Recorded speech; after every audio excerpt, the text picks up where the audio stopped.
On vous souhaite la bienvenue à ériclatour.com. Dans quelques instants, on vous parle du lancement des activités de l'aile jeunesse de la Chambre de commerce et de l'industrie du Richelieu. Il y aura beaucoup de virtuel, mais quand même certains trucs, c'est à voir. Mais d'abord, parlons de politique municipale et des enjeux pour la conseillère Claire Charbonneau dans son district, le numéro 11, Jean Talon, Normandie-Est.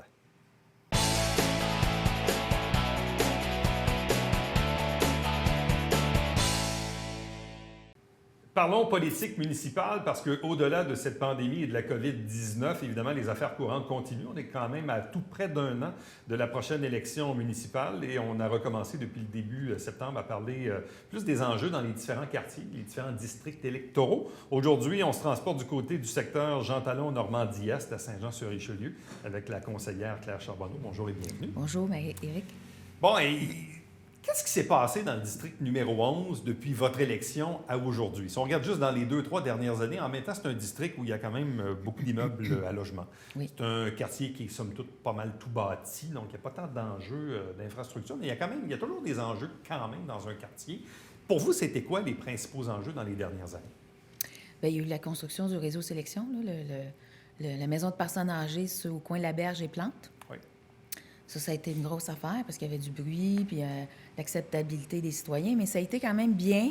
Les gens, il y a eu des consultations, ils se sont fait expliquer ce qu'il y en était, mais c'est certain que quand ils ont piauté, là, j'avais des téléphones, là, tu sais, s'ils faisaient ça à 7 heures le matin, mais il fallait les aviser de toute façon, là, mais c'était pas facile pour les citoyens qui vivaient, surtout ceux qui sont en appartement. Bon. Mais une fois construit, oui. Et on comprend les désagréments d'une construction là, qui dure des semaines et des mois. Mais une fois construit, maintenant, la qualité de vie est revenue dans le quartier. Est-ce qu'il y a une augmentation de la circulation automobile? Il y a quand même potentiellement beaucoup de résidents dans le bâtiment. Oui, justement, c'est ce qu'on est en train de regarder, la circulation dans ces environs-là. Là, les gens ont demandé un stop sur la berge parce qu'il n'y avait pas de stop sur la berge, au coin de Plante. Donc, ça devrait se faire sous peu, ça.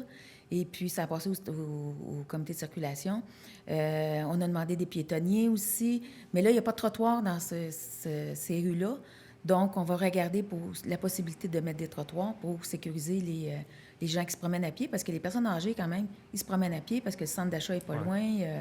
L'hôpital n'est pas loin. Le CLSC, tout est prêt, de toute façon. Fait que on est en train de regarder tout ça. Puis la circulation autour, là, la circulation de la berge, au coin de Berthier-la-Berge, avec la clinique médicale, c'est pas facile, ça non plus. Là. Bon, bien, restons dans le même secteur parce que ça aussi, c'est un projet qu'on entend parler de façon occasionnelle. On sait que le ministère des Transports, le MTQ, a un souhait de rendre, disons, plus actuel ou plus sécuritaire les bretelles d'entrée et de sortie de l'autoroute 35 à cet endroit-là.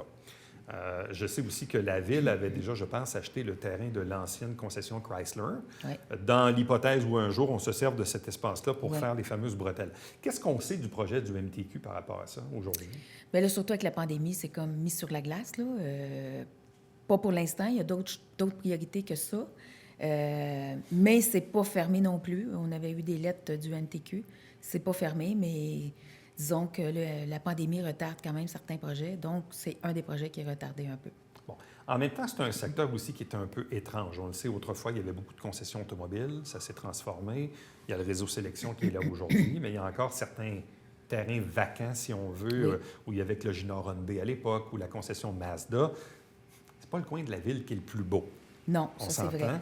En même temps, il y a l'espèce de rue Laberge qui arrive vis-à-vis la station d'essence. Puis là, à côté, évidemment, boulevard du Séminaire. Bon, ça aussi, c'est un peu étrange comme intersection, honnêtement. Oui, bien, c'est justement, on travaille là-dessus, sur cette intersection-là, parce qu'effectivement, c'est très étrange. Et j'ai eu des plaintes parce que les gens qui arrivent de la Berge pour aller sur le boulevard du Séminaire, il y a à peu près 2 autos qui passent, si t'es chanceux, 3. Fait que quand le chiffre de réseau sélection finit, il y a peut-être 10, 15 autos, bien, ça prend peut-être 3, 4, 5 lumières. C'est pas optimal. Fait qu'on est en train de regarder ça pour voir ce qu'on peut faire à cette intersection-là. Il y a possibilité de mettre la berge sens unique jusqu'à Riel. Puis après ça, bien, il devient quand même dans les 2 sens. Puis là, on pourrait réarranger le feu de circulation à ce moment-là. Parce que c'est une intersection qui ressemble un peu à celle, disons, de la rue Moreau, où il y a le Coq Rapide, rue Bernier, boulevard Saint-Luc. Ça, c'est un peu la même chose. On a la rue Berthier, on a la rue Laberge, on a le boulevard du Séminaire. Oui. C'est ça. Donc, ce que je comprends, dans le fond, c'est que ça va être à revoir sur le plan urbanistique. Oui, oui, bien, on est en train de regarder ça à court terme et à long terme aussi, ça va être à revoir dépendamment de ce qui va se passer dans ce secteur-là. Bon, restons dans les intersections, quoi qu'on n'en entend plus parler aujourd'hui, mais on sait aussi que près de l'hôpital, il y a la rue Pierre-Quinze, il y a la librairie du Richelieu. Pierre-Quinze est, disons, pas en ligne droite quand vient le temps d'aller de l'autre côté. Est-ce que ça aussi, c'est au point mort ou c'est quelque chose qui pourrait revenir dans l'avenir? Ça, c'est quelque chose qui peut revenir avec l'urbanisation du boulevard du Séminaire, mais ça, c'est pas dans les tableaux tout de suite dans les prochains 3-5 ans. Là. Peut-être entre 5 et 10 ans, peut-être. Là. Ils vont regarder le boulevard du Séminaire, mais il y a d'autres intersections, il y a d'autres rues qui sont plus problématiques. Là. Puis la rue Bonneau, en ce qui me concerne, j'ai déjà eu des présentations, quoi que ce soit, on ne peut pas fermer la rue Bonneau. Fait qu'on s'entend, là, avec tous les commerces qu'il y a au coin, etc. Il y a peut-être d'autres avenues, mais c'est pas, pour l'instant, dans mes plans, moi, qu'on m'a présenté, avec plusieurs solutions ou quoi que ce soit, pour moi, c'est pas une avenue de fermer la rue Bonneau pour l'instant. Bon. Est-ce que j'ai vu récemment qu'il y avait à nouveau des projets sur le terrain de l'hôpital du Haut-Richelieu, parce qu'on a quand même eu un méga agrandissement. Oui. Mais là, de ce que j'ai vu au dernier conseil de ville, il y a encore un nouveau nouveau sur ce terrain-là? Oui, il y a un projet sur Pierre-Quinze. C'est qu'il enlèverait à ce moment-là les places de stationnement des médecins. Ce serait une aile comme, retirée un peu avec un passage qui amène l'hôpital à cette section-là. Il ajouterait, je pense, c'est 27 lits, quelque chose comme ça. Ils nous disent que c'est temporaire 5-10 ans. Fait que c'est plus modulaire. Et puis, après ça aussi, ils ont des plans pour réarranger le stationnement, parce que moi, quand ils ont présenté ça, en prenant des places de stationnement, c'est sûr que ça affecte aussi le stationnement autour de l'hôpital, tu sais. Fait que là, en avant, il semblerait qu'ils vont réaffecter aussi, ils vont réarranger le stationnement. C'est ce que j'ai demandé. M. Castonguay va faire un suivi là-dessus, parce que c'est certain que ça s'en va dans les rues, puis ça va se rendre de plus en plus loin, là. Oui, parce que même si on met du modulaire 5-10 ans, peut-être que dans 10 ans d'ici, on va vouloir mettre quelque chose de plus permanent. Donc, ultimement, c'est des places de stationnement qu'on va perdre, à moins de trouver une alternative, là. Bien, c'est ça. J'espère, en tout cas, j'espère que ça va être temporaire, comme ils disent, là, parce que moi, j'ai fréquenté l'école Monseigneur-Roy qui était temporaire, puis je pense que la voici, c'est encore là. Bon. Sinon, assez satisfaite de ce qu'on a fait de l'espace de l'ancien Derry, un peu plus loin sur Séminaire? Oui, c'est super, là, les gens sont contents, j'ai pas de plainte ou quoi que ce soit, là.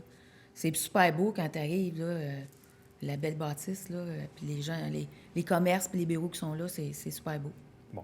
En même temps aussi, les gens de votre secteur sont appelés à circuler sur le boulevard Saint-Luc en direction du rond-point Douglas, qui n'est peut-être pas techniquement dans votre district, mais évidemment, il y a beaucoup de gens de votre quartier qui passent par là. On en est où par rapport à la refonte de ce rond-point avec un cinéma qui n'est pas encore ouvert? Je sais que c'est toujours retardé, mais un jour, il ouvrira. Et un jour, il y aura encore plus d'automobiles qui vont circuler dans le rond-point Douglas. Oui, bien là, il était dans le PTI, de toute façon, le rond-point, il va falloir qu'il regarde ça.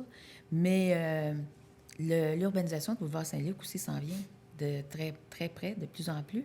La première section, c'est sûr qu'il va y avoir le rond-point qui va être réaménagé, mais la première section part de Rita Séminaire jusqu'à Normandie. Puis Normandie, il faut réaménager, la piste cyclable qui arrive de la rue Saint-Gérard sur le côté de la rue et qui s'en va dans le milieu du terre-plein sur Normandie. Ça va tout être réaménagé. Ça, c'est dans la première phase. La deuxième phase, c'est Normandie jusqu'au rond-point, mais le rond-point va déjà être réaménagé. Et la troisième phase, c'est le circuit de circulation sur Jean Talon, Champlain et boulevard Saint-Luc. Bon. Parce que là aussi, à l'autre extrémité de ce boulevard Saint-Luc, de cette section-là, il y a des résidences pour personnes âgées. Oui. À côté du nouveau IGA puis du Gertrude de la France, il y aura éventuellement la Maison des aînés. La Maison des aînés, oui. Donc là aussi, il y aura puis éventuellement un cinéma aussi un peu plus loin. Donc il va y avoir plus de circulation potentiellement. Bien, c'est ça. Je ne sais pas comment ils vont... Parce que moi, je finis en Normandie. Fait que, tu sais, en haut de Normandie, c'est pas vraiment mon secteur, mais il y a de la circulation. Parce que moi, le samedi matin, là, je vais chez Pasquier, mettons, là, faire mon épicerie. Puis quand je veux aller tourner sur Normandie, je prends boulevard Saint-Luc. Puis des fois, ça me prend 2-3 lumières parce que les gens savent maintenant qu'il faut qu'ils restent dans la voie de gauche pour aller prendre le rond-point. Fait que ça descend jusque-là. Là. Donc, en gros, les enjeux dans le district que vous représentez, le Jean Talon, Normandie-Est, le numéro 11, Surtout, encore une fois, des enjeux de nouvelles constructions, des enjeux de circulation. C'est pas mal Oui. ça que vous avez là. Oui. Mais ce qui arrive aussi, c'est que, surtout sur Jean Talon, il y a des promoteurs qui achètent des maisons, qui les mettent à terre, puis construisent des belles choses. Moi, en tout cas, en général, à part peut-être un là, sur Jean Talon, mais en général, c'est des belles choses qu'ils font, là, parce qu'il y a des petites maisons des fois. Mais la problématique, c'est que les terrains sont très profonds, puis ils sont pas super larges aussi. Fait que... Outre les enjeux de quartier, on sait que vous avez un œil, disons, attentif aux finances de la ville. Là, évidemment, on est dans cette fameuse pandémie. On voit quelques villes là, qui tentent à vouloir, dans la mesure du possible, à offrir un gel de taxes ou une hausse de taxes pas trop élevée en prévision de la prochaine année fiscale. Vous allez probablement tomber là, dans l'étude du budget. Oui, on commence à la fin du mois. Qu'est-ce que vous souhaitez? Je comprends qu'on ne peut pas rien annoncer aujourd'hui, mais vous, là, personnellement, qu'est-ce que vous souhaitez au niveau des finances de la ville pour le budget 2021? Écoutez, j'ai pas eu les détails complets parce que la pandémie, c'est sûr que ça coûte des sous à la ville. J'ai pas eu les détails parce que là, on est dans la deuxième vague aussi. Là, ça va coûter des sous à la ville aussi. On est comme, est-ce qu'on retourne en télétravail? Les cols bleus, est-ce qu'on les rentre? Ou, tu sais, il va y avoir le déneigement qui s'en vient aussi. Faut regarder toutes les dépenses. Mais sur l'impact fiscal des citoyens, est-ce que vous souhaitez... C'est difficile parce que on a eu moins de revenus. On a eu beaucoup moins de revenus, là. Avec le report de taxes en novembre, c'est une perte de revenus. Moins d'industries qui se construisent aussi. Moins de commerces. Il y a des commerces qui vont tomber, c'est certain. Il va y avoir des terrains, des locaux vacants. Je ne peux pas vous dire qu'il va y avoir un gel de taxes ou c'est quoi l'augmentation ou quoi que ce soit. Je n'ai aucune idée. Mais votre Je dois voir les que, chiffres avant. Mais votre souhait, c'est que ça soit le moins... Le moins possible pour les citoyens et que la ville soit quand même continue à fonctionner. On veut éviter les pertes. On n'est pas... je sais que Mme Plante à Montréal, elle, ça ne la dérange pas. Mais je pense que s'il faut aller en perte, après ça, c'est difficile à remonter la pente. Tout à fait.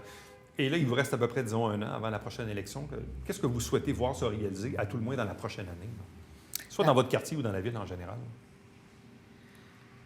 Bien, écoutez, dans mon quartier, c'est certain, le problème de circulation sur la berge, l'urbanisation du boulevard Saint-Luc devrait commencer ou sur le point de commencer. Pour la ville, bien là, disons que le centre-ville, disons qu'on on s'en va dans le gros des travaux du centre-ville. Ça va être gros, là, le centre-ville. Là. Fait que, les sous vont aller surtout au centre-ville. C'est sûr qu'il va y avoir encore des petites choses. Là, là il y a le soccer au parc Pierre-Benoît aussi pour les jeunes. Là. On attend à voir si on est éligible pour la subvention à Bleury aussi. Fait qu'il y a du sportif aussi qui s'en vient, des infrastructures. Il faut tout regarder qu'est-ce qu'on peut faire avec les sous qu'on a, avec les moyens qu'on a et avec les moyens des citoyens aussi. C'est très important de respecter les moyens des citoyens. Claire Charbonneau, merci beaucoup. Merci, ça m'a fait plaisir. Bonne chance à vous. Reste avec nous puisqu'au retour, on vous parle de la nouvelle programmation des activités, évidemment dans un contexte de COVID, auprès de l'aile jeunesse de la Chambre de commerce et de l'industrie du Richelieu.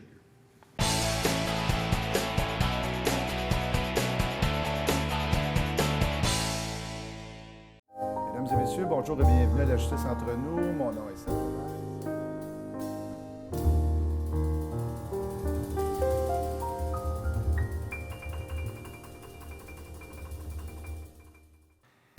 Salut, ici Alexandre Baudouin. Et François Trépanier. Hey, François, je te résume ça. Cette semaine à Sport Express, un gars de Saint-Jean en Suède puis un Français à Saint-Jean. Oui, Éric Gélina pour le hockey et David Sauvry pour le soccer. Manquez pas ça.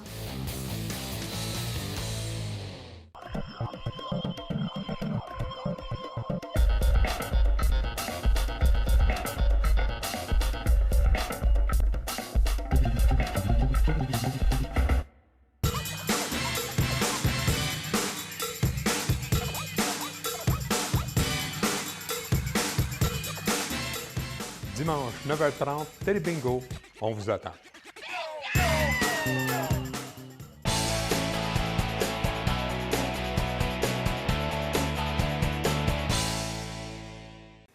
Évidemment, le contexte de la pandémie est difficile à plusieurs niveaux, tout dépendamment de ce qu'on fait dans la vie. Évidemment, vous le savez, toutes les formes, disons, d'organisation ou les organismes à but non lucratif qui vivent principalement ou qui se nourrissent des activités sociales, notamment le cœur même d'une chambre de commerce, Bien, évidemment, c'est difficile. C'est difficile pour le monde des affaires en ce moment parce qu'évidemment, l'économie n'est pas repartie comme avant. Il y a quelques semaines, on recevait le directeur général de la Chambre de commerce et de l'industrie du Haut-Richelieu pour nous parler un peu de la saison à venir parce qu'il y a quand même des activités qui sont maintenues. En virtuel, c'est vrai, mais il y a quand même des activités. Puis regardons aujourd'hui plus le volet Elle Jeunesse avec son président Yann Roussel. Bonjour et bienvenue. Bonjour.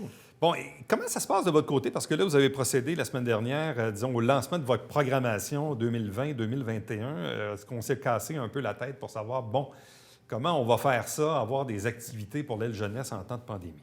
On s'est cassé la tête et effectivement, avec l'équipe, nous aussi, on va être en mode virtuel, c'est sûr, là, le contexte oblige. On avait bon espoir de pouvoir avoir quelques activités présentielles. On l'a eu avec l'entrée du président de la Chambre. Avec la deuxième vague qui arrive, on a transféré tout en mode virtuel. Donc, on a fait notre lancement la semaine passée en virtuel. On avait quand même de l'animation, DJ, on avait un photobooth. Donc, on essaie de rendre les activités quand même animées. Puis, pour ce qui est de l'automne, on est en programmation virtuelle, c'est sûr. On a espoir que peut-être au printemps, on puisse recommencer. Mais toute notre programmation est lancée avec un plan B derrière la tête pour être en mode virtuel. Mais on va être là avec les mêmes activités que l'année passée quand même, mais avec une nouvelle vision. Bon, l'aile jeunesse, ça représente quelle portion ou proportion de la grande chambre, si on veut? C'est quand même une faible portion là, parce qu'on est 18-35 ans, donc en fait 36 ans et moins. Donc, c'est entre 60 et 100 membres là, sur la Chambre. Notre objectif est de se rendre à 100 membres cette année. On va voir avec le contexte si on est capable de s'y rendre, mais on va travailler très fort cette année. Donc, en gros, on pourrait arrondir ça, disons, 100 membres sur 600, donc à peu près un sixième de la grande chambre. Mais quand même, vous représentez, vous le dites, donc des gens de 35 ans et moins qui sont un peu la génération de demain, la nouvelle génération de gens d'affaires, d'entrepreneurs. Déjà que c'est difficile de faire des affaires, même quand on a une entreprise qui est établie. Ça doit l'être encore plus quand on veut démarrer quelque chose, puis que là, pouf, arrive évidemment le contexte qu'on sait. C'est pas simple. Non, c'est d'autant plus compliqué cette année avec la pandémie, ne serait-ce pour les nouvelles entreprises, les startups qui débutent, pour les entreprises là, jeunesse, mais qui ont 2-3 ans. Notre moyenne, là, c'est environ 3 ans d'activité pour nos membres jeunesse. Donc, c'est des jeunes entreprises avec des jeunes entrepreneurs. Donc, le contexte fait que c'est extrêmement difficile pour eux présentement. Donc, on va travailler avec eux là, ensemble. Avez-vous été témoin de projets qui, malheureusement, ont été mis sur la glace ou des projets qui, malheureusement, ont avorté à cause du contexte? Présentement, on n'a pas eu encore d'entreprises en tant que telles qui ont dû fermer. On a beaucoup de membres qui ont ralenti.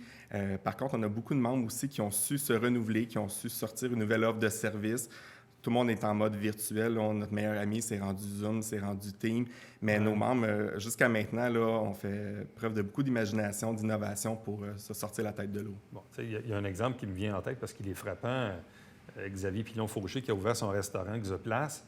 Le pauvre type, il rouvre son restaurant à peu près même pas une semaine ou deux avant la mi-mars. Ouais. Même moi, je suis allé manger en salle, puis la semaine d'après, c'était fermé. Heureusement, il a fait beaucoup de take-out, et tant mieux, puis ça a bien fonctionné. Mais tu sais, c'est quand même terrible. Tu ouvres un commerce, puis une semaine après, on tire le tapis sous le pied. Là. Exactement. L'ouverture était prévue. Je pense qu'il a ouvert. L'ouverture officielle n'a même pas eu lieu, en fait, là, parce qu'on était rendu en pandémie. Fait que c'est un super bel exemple, justement, avec Xavier. Il a recommencé en salle, évidemment, là, tant qu'on peut, parce que tant qu'on est en zone orange, mais si ça change, évidemment, on verra. Donc, revenons maintenant aux activités en tant que telles. Donc, on comprend que ça sera en mode virtuel, mais quel type d'activité l'aile jeunesse va-t-elle tenir dans les prochains mois? On garde nos classiques. Souper tournant vont quand même revenir. C'est l'activité qui était la plus appréciée par nos membres.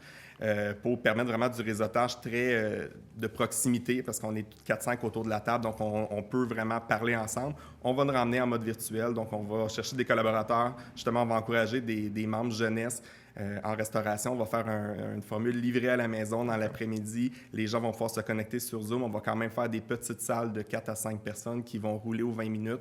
Donc, on va quand même continuer à faire le concept souper tournant. Donc, c'est important pour nous de garder une volet souper autre que le réseautage sur Zoom parce qu'on veut aussi encourager nos membres, faire voir nos membres jeunesse qui surmontent cette épreuve-là présentement. Et avec la technologie, on est capable de faire un Zoom avec tout le monde en même temps puis de faire des sous-groupes? Oui.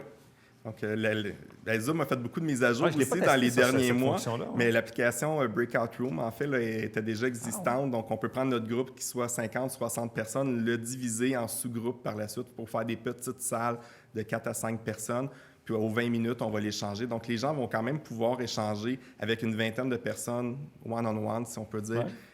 Puis, en mangeant leur repas, ça va quand même être une entreprise locale qui va avoir été encouragée, même si on est en mode virtuel. Et ça, le souper tournant, mode virtuel, vous le prévoyez quand? On en a un à la mi-novembre, puis on en a un au mois de mai. Donc, on en avait toujours 2 depuis les dernières années. Puis cette année, on rajoute un déjeuner tournant aussi parce qu'on a des gens qui sont plus matinales. Ça va être en février. On a encore une petite lueur d'espoir de pouvoir le faire en présentiel, mais je dirais qu'on s'enligne aussi pour le faire en mode virtuel. OK. Donc, des soupers tournants, déjeuners tournants. Donc, 3 types d'activités, dans le fond, qu'on va tenir dans la prochaine année. Probablement en virtuel ou peut-être en présentiel, si évidemment ça change. Exactement. Puis on a aussi déjeuner formation qui revient cette année. L'année passée, on était avec Léo Solutions pour le volet marketing web. Cette année, on va y aller avec la tendance. On s'en va avec service financier, Proactif Services Financiers pour faire un déjeuner formation au niveau des finances en entreprise. OK. Quel type d'activité avez-vous aussi, mis à part les soupers tournants ou les formations comme telles? On a la fête urbaine qui revient cette année oui? aussi. On la déplace justement cette année. On va être dans le stationnement du Carrefour Richelieu pour avoir plus grand. On avait un enjeu de stationnement quand même où on était l'année passée, mais en prévision aussi de devoir mettre un site plus grand pour une distanciation sociale. Et ça, on peut le faire à l'extérieur, oui, ça? ça va être à l'extérieur, dans le stationnement du Carrefour Richelieu. Donc, on va pouvoir agrandir le site Formule Plus Food Truck cette année. Donc, ça revient aussi. Vous feriez ça, excuse-moi, à quelle période de l'année? Mois de juillet. Au mois de juillet. Oui, c'est vraiment notre activité OK. pour clore la saison là, avant l'été. C'est la dernière Ici, et là, c'est très loin, mais si en même temps, au mois de juillet, on a toujours la possibilité de faire des regroupements de 250 personnes distancées à l'extérieur, Oui. on va être correct. Là. Oui. C'est pour ça qu'on a changé de place aussi pour pouvoir agrandir le site, pour avoir plus d'espace de stationnement, mais plus d'espace physique sur le site. Fait qu'on a bon espoir que, rendu en juillet l'année prochaine, on puisse faire cette activité-là pour clore la saison puis passer à l'année suivante. OK, mais ça va être intéressant parce que les gens avaient beaucoup apprécié Oui.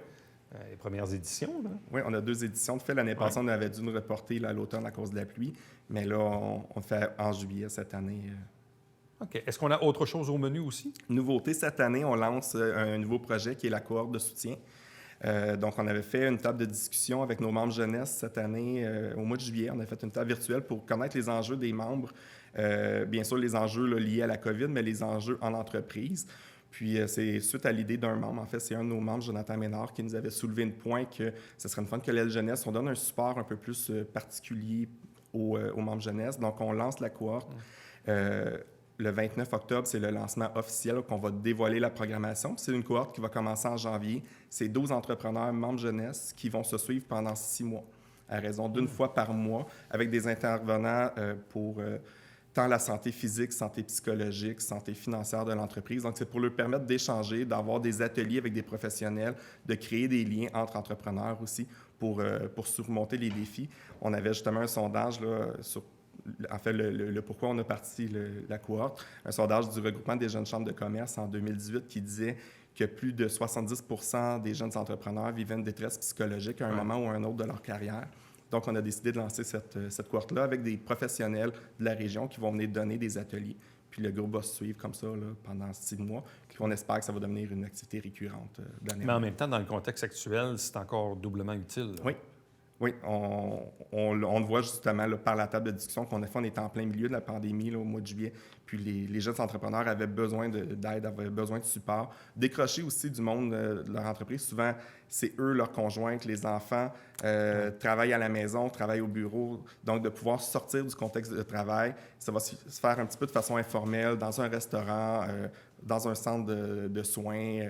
On va sortir vraiment du contexte de travail pour emmener les jeunes entrepreneurs à discuter entre eux, mais toujours avec la part d'un professionnel là, pour les guider. Bon, une chambre de commerce, c'est important dans une communauté. Une aile jeunesse aussi, c'est très important. Puis avec le contexte qu'on vit, c'est encore peut-être même plus important qu'en temps normal de garder ces liens-là puis de sentir une solidarité. Hein. Oui, effectivement. On est vraiment là pour créer des liens entre les entrepreneurs, pour une solidarité, pour apprendre. On échange sur les bonnes pratiques, on innove On est en période d'innovation présentement. Là, tout le monde cherche comment se démarquer. Donc, de pouvoir se comparer, de pouvoir échanger avec des gens du même milieu ou des milieux différents, mais sur les bonnes pratiques, c'est d'autant plus important là, en ces temps-ci, là. Alors, content de voir que l'aile jeunesse est en vie, en forme, regorge d'activités, puis de projets, puis d'idées pour la prochaine année. Donc, bonne chance à vous. Merci. Puis, les gens qui nous regardent en ce moment, qui peut-être en font pas encore partie, donc si vous avez 35 ans et moins et que vous pensez que ça peut peut-être vous donner un petit coup de pouce de faire partie de l'aile jeunesse de la Chambre de commerce du Richelieu, bien, profitez-en, bien sûr. Merci. Merci, Eric. Restez avec nous. Au retour, on vous présente le Babillard quotidien.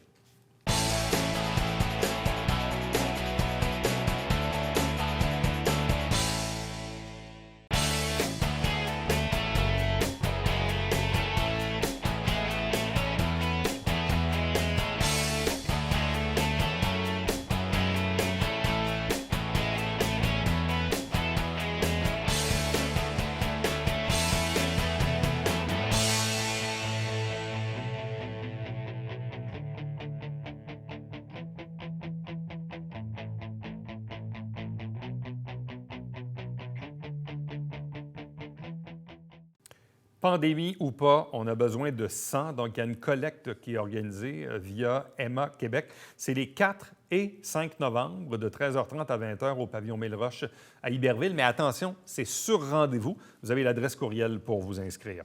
Et nous, bien, notre prochain rendez-vous pour ericlato.com, c'est bien sûr demain. Bye-bye.